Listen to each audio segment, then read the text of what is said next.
La parole est à Jean-Michel Ferrand. Monsieur Ferrand, vous avez la parole. Monsieur le Président, ma question s'adresse à Monsieur le Secrétaire d'État chargé du commerce, de l'artisanat, des petites et moyennes entreprises. Monsieur le Secrétaire d'État, depuis de nombreuses années, les entrepreneurs, commerçants ou artisans réclamaient un véritable statut pour l'entreprise individuelle permettant de protéger leur patrimoine personnel sans avoir besoin de constituer une société, procédure plus lourde et inadaptée à la démarche d'entrepreneurs individuels.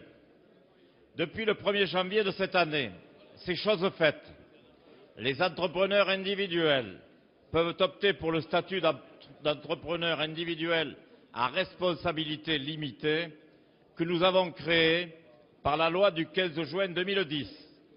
Ainsi, les biens affectés à l'activité professionnelle constituent les seuls gages des créanciers professionnels et les entrepreneurs individuels n'ont plus à exposer leurs biens personnels pour exercer leurs activités. Il s'agit là d'une véritable révolution qui libère le risque d'entreprendre et favorise la création d'entreprises. Mais il ne faudrait pas que dans la pratique, les banques restreignent l'accès au crédit de ces ERL en exigeant des sûretés sur les biens personnels de l'entrepreneur ou une garantie de ses proches, ce qui serait contraire à l'esprit de la loi. Pouvez-vous nous indiquer, Monsieur le Secrétaire d'État, quelles mesures vous envisagez de prendre afin de faciliter l'accès au crédit des EIRL? Monsieur le Secrétaire d'État au commerce et à l'artisanat. Merci Monsieur le Président, Mesdames et Messieurs les députés. Monsieur le député Jean-Michel Ferrand, vous venez effectivement de rappeler que depuis 30 ans, dans notre pays, les artisans réclamaient d'être traités à égalité avec les chefs d'entreprise des grandes entreprises.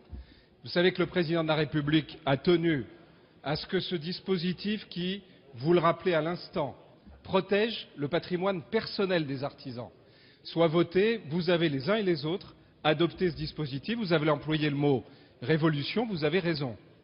Je veux dire que ce dispositif, aujourd'hui, il permet à un artisan, une profession libérale, un commerçant, s'il adopte ce statut, de protéger son patrimoine personnel comme le faisaient les chefs des grandes entreprises. Mais vous avez, à juste titre, expliqué qu'il pouvait y avoir un risque, notamment que les banques soient timides et ne prêtent pas à partir du moment où il n'y avait plus le patrimoine personnel en garantie. C'est la raison pour laquelle, monsieur le député, j'ai d'abord négocié avec Oseo et avec la CIAGI un système de garantie à hauteur de 70%. Et puis, il restait les 30% restants.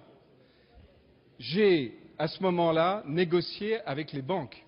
Et avec François Baroin, nous avons réuni la Fédération bancaire française et nous avons signé un accord pour que sur les 30% restants, il n'y ait pas de sûreté supplémentaire de prise.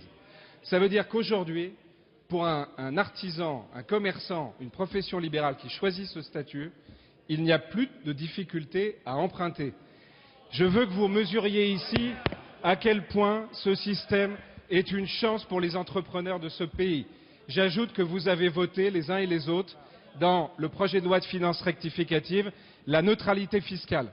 C'est une révolution, vous l'avez dit.